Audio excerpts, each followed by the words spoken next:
είναι ένα δέντρο,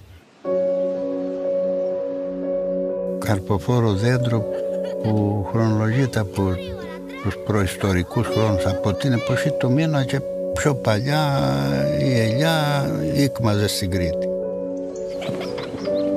Στο χωριό μας υπάρχουν ελιές που χρονολογούνται 2 με 2.500 χρόνια και παραπάνω. Μεγαλώσανε γενιές και γενιές άνθρωποι μόνο με το λάδι και λίγο ψωμί.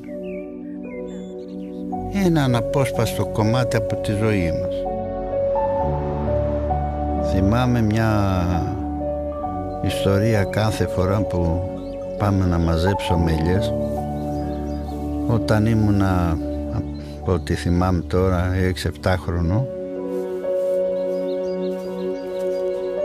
πήγαινα ξυπόλυτο σε ένα διπλανό χωριό για να μαζέψω ελιές που είχαν περισσέψει από το μάζεμα. Να τις πάω σε κάποιο στο χωριό που τις αγόραζε, να πάρω ένα ζευγάρι παπούτσια όταν επίσης ερχόταν τα Χριστούγεννα, οι γιορτές. Με πολύ κόπο κατάφερα να μαζέψω ένα τσουβάλι.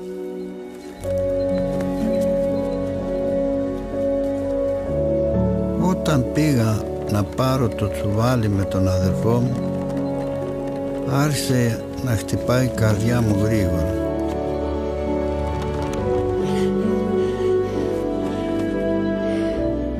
Κάποιος είχε βγάλει τα κλάδια.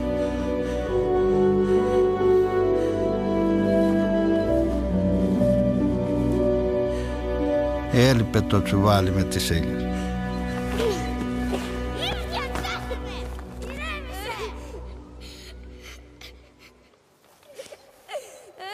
Ο αδερφός μου, για να με παρηγορήσει, μου είπε ότι θα μου δώσει το δικό του ζευγάρι παπούτσια.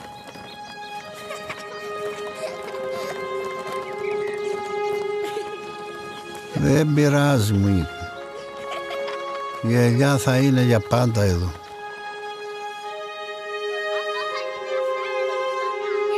Είχε δίκιο ο αδερφός μου.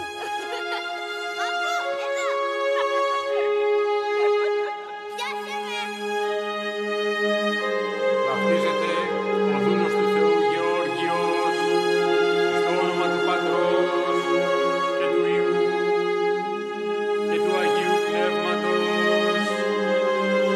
Αμήν. Είναι καθήκον μας να μεταφέρουμε στα παιδιά μας την αξία αυτού του δέντρου. Όσο βαθιά και αν κοιτάξουμε στην ιστορία της Ελλάδας μας, θα δούμε ότι το ελαιόλαδο κυριαρχεί στη διατροφή μας. Είναι η βάση της μεσογειακής διατροφής που όλοι οι επιστήμονες υποκλίνονται στα ωφέλη της.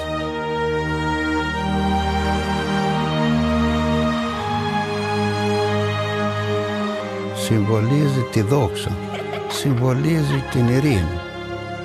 Στέλνει ένα μήνυμα στην ανθρωπότητα η έννοια. Τα δέντρα έχουν την ψυχή των και άμα το φέρνεσαι καλά, το αισθάνεται.